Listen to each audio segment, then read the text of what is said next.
जय हिंद दोस्तों। आज आपने देखा होगा कि मुनव्वर फारूकी गौरी नाम के एक व्यक्ति ने बहुत ही ज़्यादा अभद्र टिप्पणी करी है और उसने श्री राम और माता जानकी के खिलाफ कुछ बहुत ज़्यादा अभद्र बोला है। मैं यहाँ आपको बता नहीं सकता, इतना उसने गंदा बोला है। तो अभी मैं उसको बताना चाहूँगा, जो हमारा सनातन धर्म है, जैसे 1,96,8,53,120 वर्ष हो चुका है, ठीक। हमारा सनातन धर्म औरतों का सम्मान करना सिखाता है, ना कि उन्हें खेती बोलता। हमारा सनातन धर्म 8 वर्ष की बच्ची की इज्जत करना सिखाता है, सम्मान करना सिखाता है। हम लोग 8 वर्ष की बच्चियों की पूजा करते हैं, जाके मंदिरों में देख ले, 8 वर्ष की बच्चियों की पूजा होती है। सनातन धर्म महिलाओं का सम्मान करना सिखाता है। तुम जैसे जाहिल जो सोच वाले लोग हैं, जो जाहिलियत के दौर से आए हैं, ठीक है, मैं नहीं कह रहा तुम लोगों का, जो मौलवी लोग बोलते हैं कि मोहम्मद साहब के आने के पहले अरब के जो देश थे वहाँ पे बहुत ज़्यादा जाहिलियत थी। तो ये जो बलात्कार, ये तलाक, हलाला फलाला, ये सब हम लोगों की सभ्यता में नहीं आता है। ये सब जो है वो तुम्हारी सभ्यता में आता है। हमारी सनातन धर्म में साकार, निराकार, सगुण और निर्गुण सभी प्रकार की भक्ति की जो है वो भक्ति का प्रावधान है। मगर तुम जैसे जाहिल लोगों को क्या मालूम होगा, जिनके दादा परदादाओं ने तलवार के जोर पर सरवार उतार दिया, उन लोगों से हम कोई उम्मीद नहीं कर सकते। आज इस तरीके के जो लोग हैं जो पैदा हो रहे हैं, तो इसका सबसे बड़ा रीज़न क्या है? हम लोग रीज़न में जाएंगे। इसका रीज़न है ये मौलाना, मौलवी और ये जो नेता हैं। तो ये सबसे बड़ा रीज़न है, जो लोग मस्जिदों में इस तरीके से लोगों को भड़काते हैं, लोगों को इस तरीके से बात करने के लिए या इलाहा इल्लल्लाह मोहम्मद रसूलुल्लाह टाइप के नारे लगाते हैं और कहते हैं कि अल्लाह केवल एक है, दूसरा कोई पूजनीय नहीं। इस तरीके के लोग हैं। और मैं इसके लिए आपको ये बताना चाहूँगा कि इतना पुराना वैदिक धर्म जिसकी सत्ता संपूर्ण विश्व में थी, तो किस तरीके से उसको संकुचित किया गया, ये मैं आपको बताना चाहूँगा। संपूर्ण विश्व में 1 अरब 20 करोड़ लोग सनातन धर्म के उपासक पाए जाते थे।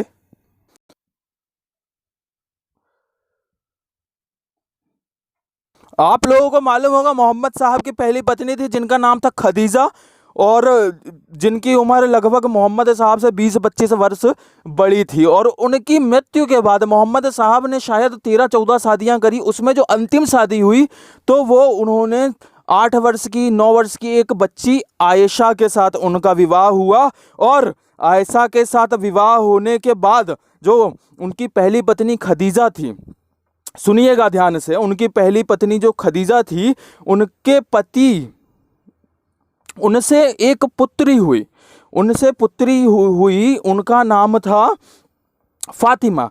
फातिमा के पति थे अली। अली को मारने वाला कौन? मोहम्मद साहब के दामाद को मारने वाला कौन? नमाज पढ़ते हुए मोहम्मद साहब के दामाद अली को नमाज पढ़ते हुए मस्जिद में, ये चीज़ें उस समय से चली आ रही हैं। मस्जिद में जो है अल्लाह का नाम लेते हुए खालजी इब्न मुस्लिम नाम के एक शख्स ने अली की हत्या कर दी, वो भी पीठ में छुरा घोंप के। क्या आपको मालूम है? अली की हत्या के बाद शिया मुसलमान जो कि पक्ष में थे हसन और हुसैन, जो कि अली के 2 पुत्र थे, तो हुसैन को इमाम बनाने के पक्ष में। परंतु हुसैन की हत्या किसने की? करबला के मैदान में हुसैन को मार दिया गया यजीद नाम के एक मुस्लिम शख्स ने। यजीद भी एक मुस्लिम शख्स था, उसने इमाम हुसैन की हत्या की। आप लोगों को मालूम है इमाम हुसैन की हत्या करने वाला भी एक मुसलमान था, ना कि कोई हिंदू। उस समय से आप लोगों की प्रथा चली आ रही है सत्ता को हासिल करने के लिए। कहा तो ये भी जाता है कि अबू बकर का आदमी था वो। अबू बकर कौन? आयशा के पिताजी, जो कि दूसरे नंबर पे मोहम्मद साहब के जाने के बाद खलीफा बने थे। उसके आगे की कहानी सुनिए। जब उनकी इमाम हुसैन और हसन की हत्या कर दी गई सिर्फ सत्ता हथियाने के तौर पे, तो उनके बाद जो उनकी जो पीढ़ियां आई, उन्होंने अपनी जान बचाने के लिए सिंध के राजा जो कि ताहिर सेन एक हिंदू सम्राट थे, उनके पास हाथ जोड़ के उन्होंने अपनी जान की भिक्षा मांगी, अपनी जान की भीख मांगी। और जो कि हमारे हिंदू राजा सम्राट जो थे, उनका हृदय बहुत बड़ा था, तो उन लोगों ने, ताहिर सेन ने मोहम्मद साहब के जो बालक थे हुसैन, जो दामाद के जो पुत्र थे हुसैन, तो उनकी जो आने वाली पीढ़ी थी उनकी सहायता की और उन्हें अपने घर में उन्हें स्थान दिया, जिन्हें गाजी साहब के नाम से जाना जाता है। आपको इस बात की जानकारी है उसको मारने वाला कौन था? राजा ताहिर सेन। और गाजी को मारने वाला एक मुस्लिम शासक था जो सबसे पहले भारत आया था, उसका नाम था मोहम्मद बिन कासिम। और मोहम्मद बिन कासिम ने ना केवल राजा ताहिर सेन की हत्या की, वरन उसने संपूर्ण आपके गाजी साहब और उनके जो साथी थे उन लोगों की भी हत्या कर दी। और मोहम्मद साहब के वंश को ख़त्म करने वाला भी एक मुस्लिम था। इन लोगों ने गद्दारी शुरू से की है, अपने देश के साथ की है, अपने धर्म के साथ की है और अपने पैगंबर के साथ की है। और उस मोहम्मद बिन कासिम ने जब इन सभी लोगों की हत्या कर दी, वहाँ से चालू हुआ कन्वर्ट होने का दौर। जो हमारे हिंदू थे, पूरे विश्व में 1 अरब 20 करोड़ हिंदू थे, उन लोगों को धीरे धीरे कन्वर्ट करने का काम चालू हो गया। उसके बाद कई सारे मुगल चोर आए, बाबर आया, औरंगजेब आया, नादिर शाह आया, अब्दुल आया, ये सब चोर थे। इन लोगों ने भारत को सोने की चिड़िया कहा जाता था। इन लोगों ने सारा धन हमारा लूट लिया, औरतों की इज्जत लूटी, हमारे देश का सम्मान लूटा, धन लूटा, ये सब लूट के ले गए मुगल साम्राज्य में, अरब के देशों में ले गए लूट कर। आप लोग बोल रहे हैं कि हमने 800 साल राज किया। अरे आप लोगों को शर्म आनी चाहिए। अभी मेरे क्षेत्र में एक मुस्लिम व्यक्ति थे, जब उनके घर में मीठी ईद हुआ करती थी, जिसको आप मीठी ईद कहते हैं, तो वो सिमैया के लिए मुझे बुलाया, सिवैया जो होती है वो उसके लिए बुलाया करते थे। और मैं उनसे पूछता था कि यार आप ये बताइए कि आप लोगों का इतिहास क्या है। तो वो एक ही बात बोलते थे कि जब मुस्लिमों ने आक्रमण किया तो हमारे दादा परदादा लोग कायर हुआ करते थे, वो डर गए, घबरा गए, जिस कारण से उन्होंने इस्लाम कबूल कर ले लिया। और कई सारी बातें उन्हें इस्लाम की पसंद नहीं आती थी, तो भी वो सिर्फ डरते थे, क्योंकि उस समय, जिस लगभग 1000 ईस्वी के समय की बात है, मुसलमानों की 80% जनसंख्या जो थी वो शिया मुसलमान होती थी और केवल 20% सुन्नी मुसलमान होते थे। और 80% शिया मुसलमानों का कत्ल केवल इसलिए कर दिया गया क्योंकि वो इमाम हुसैन को मानते थे और वो अबू बकर को अपना पहला खलीफा नहीं मानते थे। सिर्फ खलीफा ना मानने के कारण शिया के 80% मुसलमानों का कत्ल कर दिया गया और 20% ने, आज पूरे विश्व में 10% केवल शिया मुसलमान बचे हैं और 90% सुन्नी मुसलमान बचे हैं। बाकी शिया मुसलमान पूरे विश्व से खत्म कर दिए गए। कुछ लोग तो ये भी बोलते हैं कि सिया नाम आता था इसलिए सभी लोगों को काट दिया गया। आप लोग बात करते हो कि आप ये अकबर ओवैसी और ये जो लोग बोलते हैं कि हमने ये पठान नाम का एक व्यक्ति है जो बोलता है कि हमने 800 साल राज किया। अरे जाहिल, तुम्हें शर्म आनी चाहिए, तुम 800 साल की बात कर रहे हो। गर्व तो हमें करना चाहिए। हमारे पूर्वजों ने घास की रोटी खाई, हमारे पूर्वजों ने अपने बेटों को चुनवा दिया, मगर इस्लाम नहीं कबूला। रसखान को हमने सीने से लगाया और कलाम साहब को हमने सर पे बैठाया। आप लोग बोलते हो हम लोग मुस्लिम विरोधी हैं। कहां से हैं हम मुस्लिम विरोधी? आप लोग मस्जिद में ये बोलते हो कि अल्लाह केवल एक है, दूसरा कोई पूजनीय नहीं। 5-5 वक्त करके आप छोटे छोटे बम तैयार कर रहे हो। सबसे बड़ी जो कमजोरी है वो है हमारे शिक्षा प्रणाली की। हमारे शिक्षा प्रणाली की सबसे बड़ी कमजोरी है। क्या हुआ कि जब मुगल आए, उन्होंने हमारे 30,000 मंदिर तोड़े, 30,000 मंदिर तोड़े, 10,000 गुरुद्वारे तोड़े, और उन गुरुद्वारे में मंदिर और गुरुद्वारे में की जगह जिसका स्थापना हुई, आप लोगों को मालूम है उसकी जगह में क्या बनाया गया? उसकी जगह में बनाया गया मदरसे सॉरी उसकी जगह में बनाए गए मदरसे, उसकी जगह में बनाई गई मस्जिद। क्या किसी मस्जिद में महाराणा प्रताप महान के बारे में बताया, पृथ्वीराज चौहान के बारे में बताया, वीर भगत सिंह के बारे में बताया, चंद्रशेखर आजाद के बारे में बताया, मंगल पांडे के बारे में बताया? नहीं बताया गया। किसी भी मस्जिद, किसी भी मदरसे में इन क्रांतिकारियों के बारे में नहीं बताया गया। आप देश तोड़ने की बात करते हो। कश्मीर में 5 लाख पंडितों को किसने भगाया? दिल्ली में 3 लाख सिखों का कत्लेआम किसने किया? अबुदीन ने 17 साल के लड़के को क्यों जलाया? केरल में बम ब्लास्ट किसने किया? गोधरा में 59 कार्य सेवकों की हत्या किसने की? सबसे बड़ी चिंता की बात यह है कि हम लोग अपने धर्म की शिक्षा नहीं दे सकते। जहां 30,000 मंदिरों से धर्म की शिक्षा दी जाती थी, वहां मदरसा और मस्जिदों का निर्माण कर दिया गया। अब समस्या यह है आप सनातन धर्म के बारे में यदि थोड़ा भी जानते होंगे तो आपने सुना होगा, हरि अनंत हरि कथा अनंता। हमारे वेद, हमारे पुराण इतने ज़्यादा अथाह हैं कि इनका ज्ञान आज किसी के पास नहीं है। जो 80 साल 100 साल के जो साधु सन्यासी हैं, वो लोग भी बोलते हैं कि अभी हमारा धर्म का ज्ञान अधूरा है, हम लोग धर्म का संपूर्ण ज्ञान नहीं ले पाए हैं। परंतु हमारा ये बोला जाए तो बहुत ज़्यादा दुर्भाग्य होगा कि अन्य धर्मों को धारा 30 के अनुसार आज़ादी है अपने धर्म की शिक्षा देने के लिए, और 30A के धारा 30A के अनुसार हमें आज़ादी नहीं है अपने धर्म की शिक्षा देने के लिए। आज मदरसे और मस्जिदों की संख्या दिन प्रतिदिन बढ़ती जा रही है और ये लोग छोटे छोटे बम पैदा कर रहे हैं। समस्या यह है कि हम लोग अपने धर्म की शिक्षा कैसे दें? हमें अधिकार नहीं है।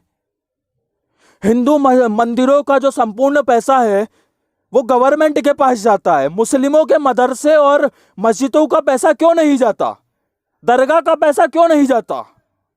समस्या क्या है? देखिए, मैं आपको बताता हूं सबसे बड़ी समस्या क्या है। सबसे बड़ी समस्या है जो इस्लाम का हेडक्वार्टर है, अरब का जो देश इस्लाम का हेडक्वार्टर है, जिसके पास आज अथाह संपत्ति है, जिसने पेट्रोल और डीजल बेच बेच के अरबों रुपए कमाए, उसकी मानसिकता इस्लाम पूरे विश्व में फैलाने की है। और आपने देखा होगा कुछ समय पहले एक खलीफा आया था जिसको ISI का आतंकवादी कहा जाता था। उसने संपूर्ण विश्व में इस्लाम फैलाने के लिए लोगों की हत्या, मार काट, ये सारी चीजें उसने की, जिसको अमेरिका ने हत्या कर दिया। आप नाम उसका समझ गए होंगे। हमारे वो शरीयत कानून की बात हमारे यहाँ के मुस्लिम नेता करते हैं। वो मुस्लिम नेता जो हमारे देश में रह रहे हैं, तो वो लोग उस शरीयत कानून के बारे में, यदि आप शरीयत कानून का पालन करेंगे, शरीयत कानून में केवल मेन आपकी एक ही बात है कि अल्लाह की इबादत ना करने वाले को मृत्युदंड दिया जाए। काफिरों को जीने का अधिकार नहीं देती कुरान। कुरान काफिरों को जीने की इजाजत नहीं देती, और यही चीजें मदरसे और मस्जिदों में 5-5 बार बच्चों को सिखाया जा रहा है। आने वाली पीढ़ी के दिमाग में बम भरा जा रहा है गैर मुस्लिमों के लिए। यह चिंता का विषय केवल हिंदुओं के लिए नहीं है, सभी लोगों के लिए है।